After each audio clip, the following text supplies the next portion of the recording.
Good morning and welcome to My Catechism. Your talk show host, Father Lucas Inoc.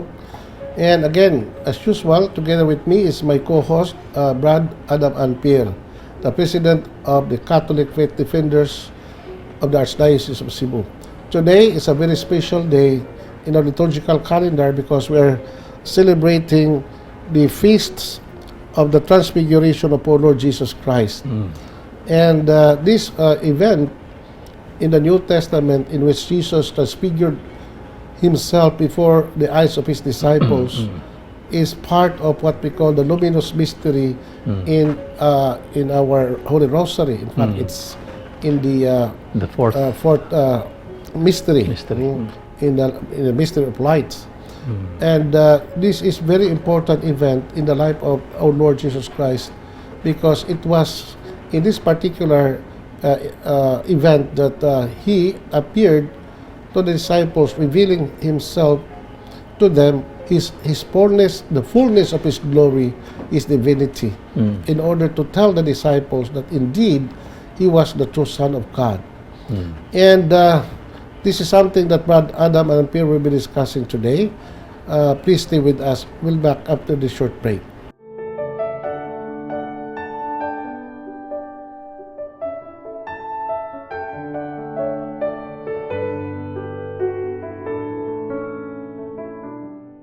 Thank you for staying with us. May buntag, Brad Adam, may buntag sa itong mga viewers. May buntag. I understand that wala na ang what you call this, typhoon Igay and typhoon Falcon. So, pero Brad, no? Wala nang duha ka typhoon. Ato na feel ang kainit sa atong environment. Nga naman, kay lagi according to Pag-asa, we are now entering into a season we call it El Nino. El Nino. So, kaya tinginit na gina dre. El Nino, bro, according to the Pag-asa, weather specialist, it's a phenomenon, no, of the weather situation of the world. Nga maglabi ang kainit kaysa ulan. Unya, Brad, it will last for several months. Unya mo na nga, mangandam tanin, especially at mga farmers, no? Kay, number one, nga maapektahan ito mga farmers, sa ilang mga uma, silang binuhig ng mga kahiyupan, because all of us, no, depend our existence on water. Bisag gani din sa syudad, Brad, no? We all know that water is life. Amen. Without water, there can be no life. Yeah. So, mo na nga, kinahanglan nga, atong i-preserve nato ang atong water resources. Unya dito magkusik-kusik sa tubig. Unya kinahanglan sa mga mangandam tanin ning maong hitabo. Unya importante po na we have to protect our environment, no? Dito patuyag paputol og kahoy, Brad, especially sa mga kabukiran. Unya kinahanglan sa nga ato po nga i-maintain ay control ang paggamit nato sa electric power, no? So magdaginot ta, Brad, in other words, no? Yeah. So kini pagdaginot, Brad, dili niingon nga magtinihik ta. Ang pagdaginot is a Christian virtue na dili ta mag-usik-usik sa mga butang nga naa nato. Lahi po ng tihik dre. Lahi ng pagkatihik. Tihik is not a virtue. Thriftiness mao nagitawag og pagdaginot. Pagdaginot. So that we can save some of our resources, including water. Din, Brad, din sa ato sa Cebu, no, mosas na problema din is kuwang kaita og vast nga kuan sa tubig kanang sa ngalan ng source. That's why daghan taghimo nga mga pamaagi nga ma-improve nato ang ato water resources. Tanggan, Brad, no? Ang tangtod karon wa pa mahinoon ta kawad og tubig, no? Pero kana sa mga isla pa dre, no? Unsa ay source nila way one dre kan nil ninyo na nya.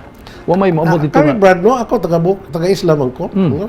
Naada naman sa mga kinabuhi, Brad, na naami tabay. Wa may tabay dre. Tabay sa isla. Pero parat ang tubig. No, sa amo sa Olango Island, doon ay parat doos bayon o katong inland na tabay at tabang, pero mga islets, Brad, no, sa Bohol, and especially also mga islets belonging to the Olango group of islands like Ilotungan, Kauhagan, Panganan, and Kaubyan, wag na sila tabang nga tubig, no? So most of the time, rin na sa ulan. Kung silang may kakaroon brad kay doon natin mga mineral water kani adto. Okay. Layo kay silang sag-uban for their drinking water. So as far as the drinking water, we have mineral water no, available sa market. Unya kasagaran po sa ilang mga panghugas, pagpangluto, kana na mga uwan or tubig ka silang tabay nga brackish no water. Brackish water. O sa na dito sa Langgo. So pagkakaroon brad, because of the advent of this new technology diin ang ato mga katauhan, dili na mo inom ng tubig ikas tabay brad. Dili na mo inom ng puso. Social na kayo di? Sa ato panahon sa panahon kaniadto. Inom yun? Diya sa tabay, inom naman. Oh, basta may inom lang. Oo. Diya sa puso. Diya karon di na mo inom mga tao Di na, ikas puso brad. nanamay ko din. Kanang nature spring. Mao lagi. So, inadang panahon na brad, kinahanglan nga naginot kita sa atong Bitaw. water, no? Resources nato sa tubig. Yeah, Brad, because we are running out of time, so we might as well read our gospel reading Yeah. taken from the Gospel of Matthew, chapter 17, verses 1 to 19. The Lord be with you. And with your spirit. A reading from the Holy Gospel according to Matthew. Glory to you, O Lord. 6 days later, Jesus took with him Peter, James, and his brother John, and led him up a high mountain where they were alone. Jesus' appearance was changed before them. His face shone like the sun, and his clothes became white as snow. Then suddenly Moses and Elijah appeared to them, talking with Jesus. Peter spoke up and said to Jesus, Master, it is good for us to be here. If you wish, I will make 3 tents, one for you, one for Moses, and one for Elijah. Peter was still speaking when a bright cloud covered them with its shadow, and a voice from the cloud said, This is my son, my beloved, my chosen one. Listen to him. On hearing the voice, the disciples fell on the ground, full of fear. But Jesus came, touched them, and said, Stand up, do not be afraid. When they raised their eyes, they no longer saw anyone except Jesus. And as they came down the mountain, Jesus commanded them not to tell anyone what they had seen until the Son of Man be raised from the dead. The Gospel of the Lord. Praise to you, Lord Jesus Christ. One Brad ang account sa Ebanghelyo, no? On the transfiguration of our Lord. Kining maong hitabo, Brad, according to the account of the Synoptic Gospels of Matthew and Luke, happened on a high mountain. It says 6 days later. Di man magsukad ang maong 6 days, Brad. The event of Jesus' visit to Caesarea Philippi, when he asked his disciples, so the people say that I am. Mingon tong mga tinunan, they say that you are Elijah.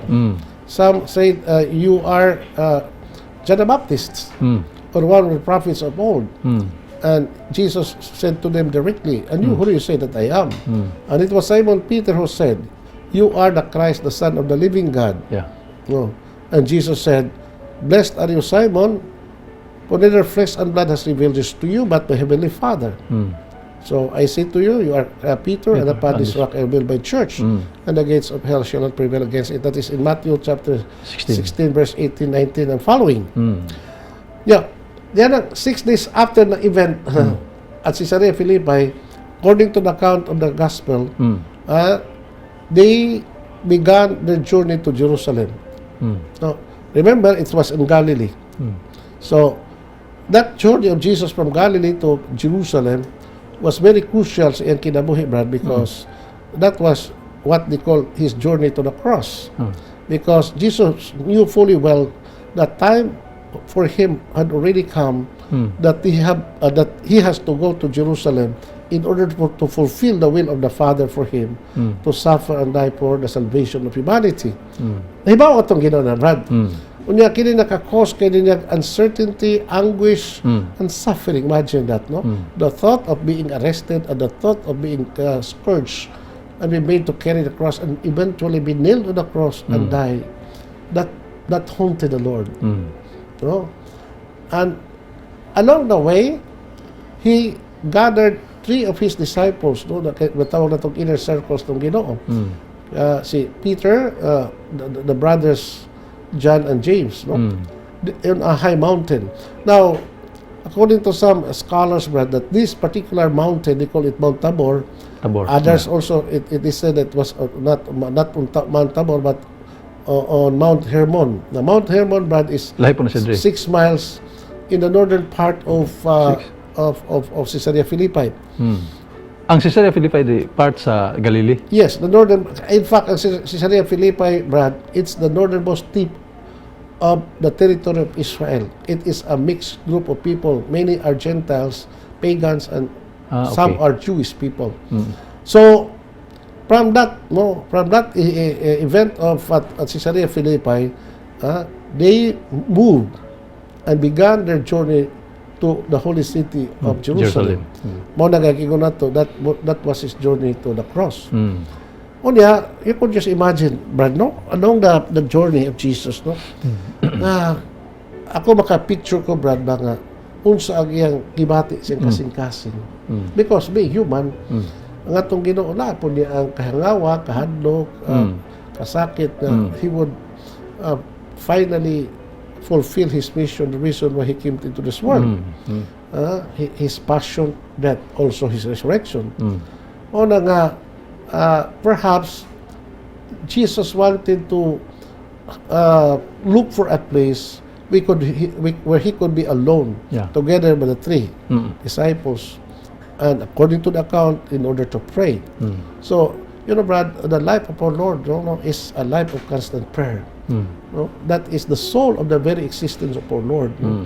Always conversing to the Father, talking to the Father, because according to him, no, my food is to do the will of my Father. So, in order for him to know what exactly the will of his Father, he had to converse with the Father. He had to pray and talk to the Father. That's what Jesus did many times in his public life. And we'll be back after this short break. Please stay with us.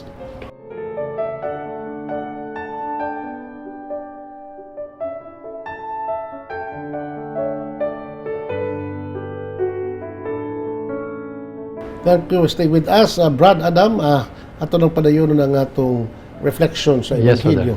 But before I continue, doon ba kayo na matikdan or anything that nakapastruct mo sa event or the episode of Christ's Transfiguration on Mount Tabor or Mount Hermon? Ang akong di ba sa Old Testament, sa istorya sa kinabuhi ni Moises, sa si Moises nitugbong o ni tukad sa bukid Mount Sinai.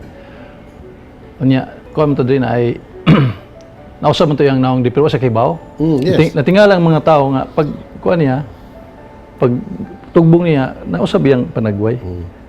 I don't think og si Jesus Christ sabi yang nitukad siya nga nausab yang panagway di nakibaw to siya nga nausab yang panagway or whatever og kuan lamang gid sa mga tao no nga nausab yang panagway na transfiguration. Ako, Brad, the experience of Moses at Mount Sinai and that of our Lord Jesus who transfigured himself, it was a separate account or separate event. So what kalabutan sa kuan di? Most probably and most likely, Brad, no, that of Moses' appearance nga may glow ang iyang panagway. It was because he encountered God. So when he encountered the Lord, no, at Mount Sinai, he stayed at Mount Sinai for 40 days. 40 days. So he conversed with God, and suddenly his face, was transfigured. Not necessarily transfigured as our Lord Jesus Christ, but there was the reflection of the glory of God in his face. No? Sa kamay itong Ginoo, Brad, it was real transfiguration. Nga naman, kay it was not because of Jesus' encounter with the Father, no? But because it is by His own power that He revealed to the disciples His true identity. What was the true identity of our Lord, Brad? You know, Brad, Jesus is not a human person. We know that. Yeah. Although He has a human nature, but ang iyang person is divine. Divine person. So, in that particular event of Jesus is transfigured himself, no, before the disciples, iyang gi-reveal himself ang iyang divinity, ang iyang glory, no? The fullness of his divinity and glory and even his power, iyang gi-reveal kanto sa mga tinunan, no? niya wa siya makinahanglan sa kanang glory sa amahan kay because the Father and Jesus are one, no? About that, he said, I and the Father are one. Are one. So, whatever the Father has, the Son has. No? The glory of the Father is the same glory that Jesus possessed. No? Anyway, Brad, no, magutanan ta, nga naman nga siya, what was the purpose of Jesus' transfiguration? There must be a reason for that. Unsa may reason na Brad? No? It says that when he transfigured, ang iyang panagway, bisanag sama sa usa ka adlaw, ang iyang sapot, may puti, sama ka puti sa yellow or kanang snow.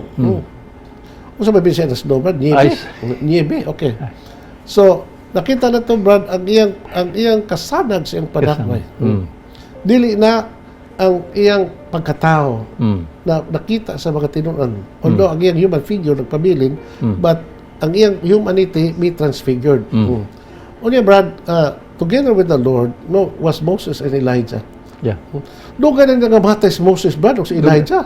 No, mga more than Almost 2,000 years no, din, mga 1,000 plus 1,300 years. More or less, Brad.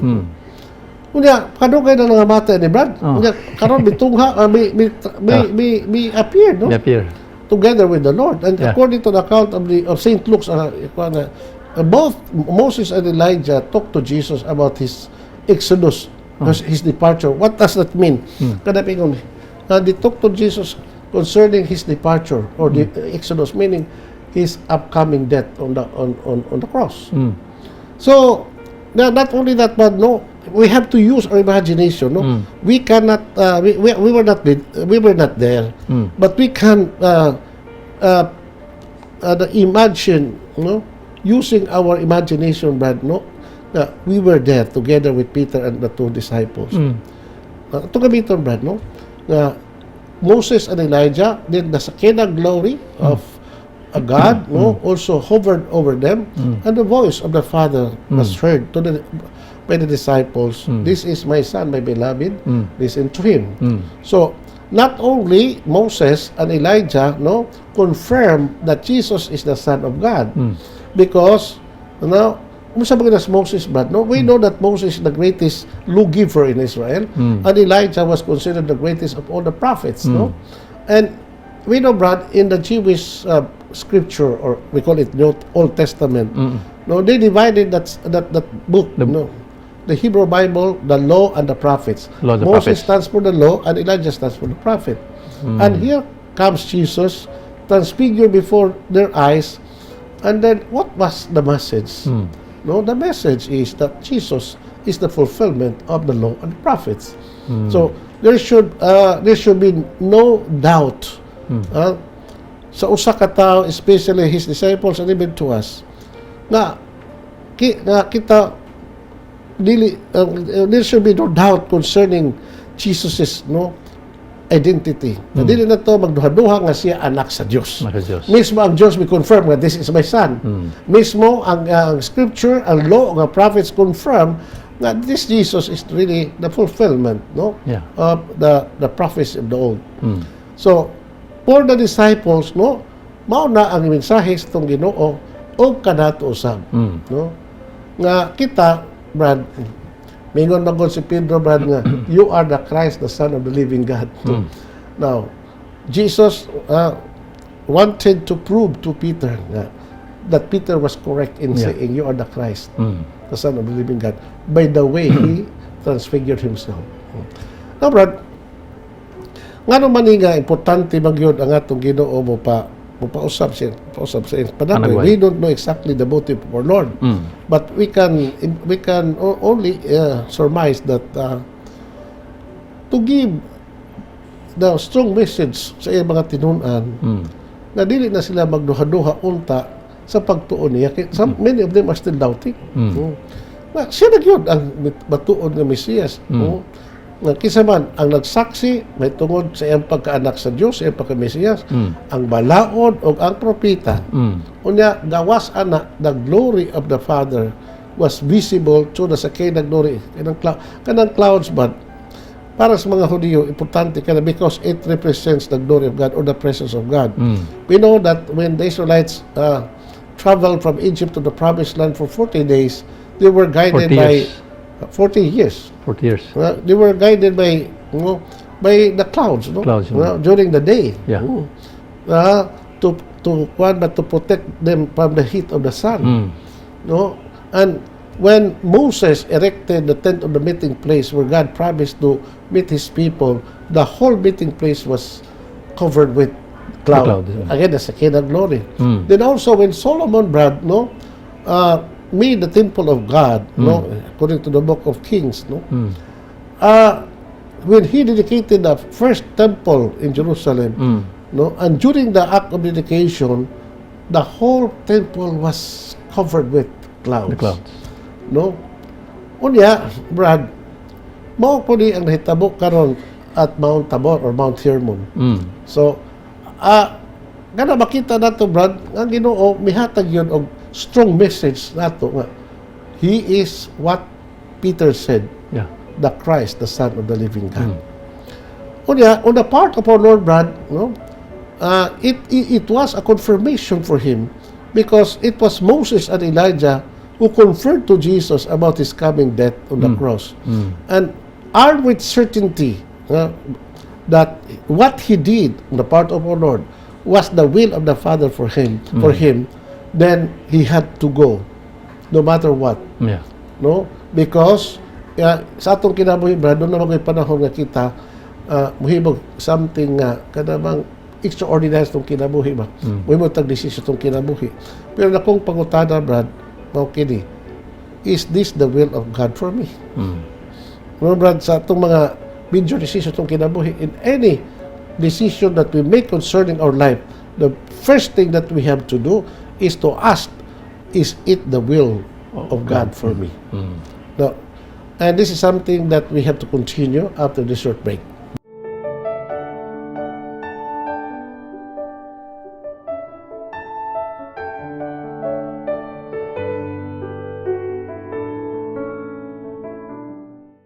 Thank you for staying with us, Brad Adam. Kining, na naman tayo in the middle of our reflection sa itong gospel reading on the Feast of the Transfiguration of our Lord.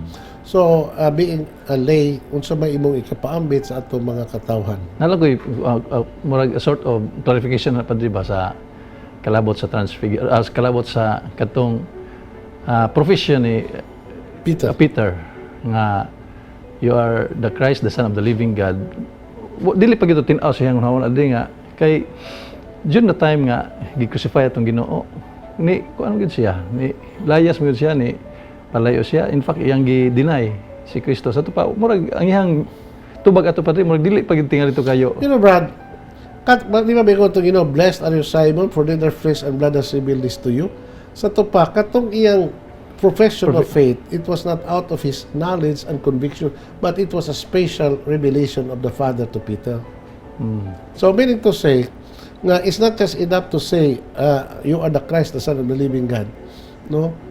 It's not just enough. It's not enough. What is important is that you have to believe in what you said. So that full pa siya padre sa pagdawat nga Jesus Christ is really God. Of course. Doubtful pa siya. We don't know exactly what's in the mind of Peter that time. So, pero ang Ginoo mo nahibaw sa iyang hunahuna. So, the rest of the apostles, nahibaw sa itong Ginoo. That at certain point sa ilang kinabuhi, while they follow the Lord, napaghihapon ang ilang pagduha-duha. That's why there was a need for Jesus to send the Holy Spirit. Gani, Brad, after the resurrection of our Lord, wapag sila napaghihapon nilang doubts. So, finally, when the Holy Spirit came, and they were filled with the Spirit, all their doubts were erased, Brad. Pero katong message atong Transfiguration, Father, nagkuha atong Ginoo nga, I am really... The strong message is to stop doubting about me. Because you have already witnessed what I am, the way I made myself visible to you, I revealed to you my glory as Son of God. Then we have my own testimony. We have Moses and Elijah plus the Father. But despite that, human as they are, kita brad na maghapon na natong pagduha-duha. So normal man na magduha-duha ta brad, no? Like for example si katong Tamas. Tamas, no? Katong Tamas brad, hindi sa ko mo condemn ni Thomas brad. Kaya naman, Thomas was a real person. No? He was true to his what you call principle. I would not easily believe in something that I am not fully convinced of that particular thing. So, itawag na mo, Brad, in philosophy ba, the kind of doubts that Thomas had was what we call a methodical doubt.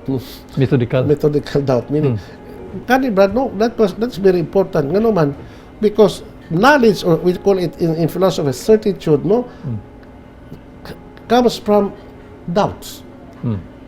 That's why we have to investigate because we have this doubt. And the moment we discover the truth, based on our pagduha-duha, Brad, that's what we call knowledge. So, I have to know first in order to believe.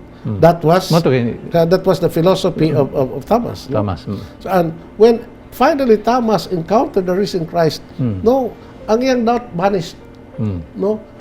All his doubt vanished, and the faith of Thomas was confirmed, and without doubt, with a full conviction of his mind, mingon siya na, My Lord and my God. My Lord and my God.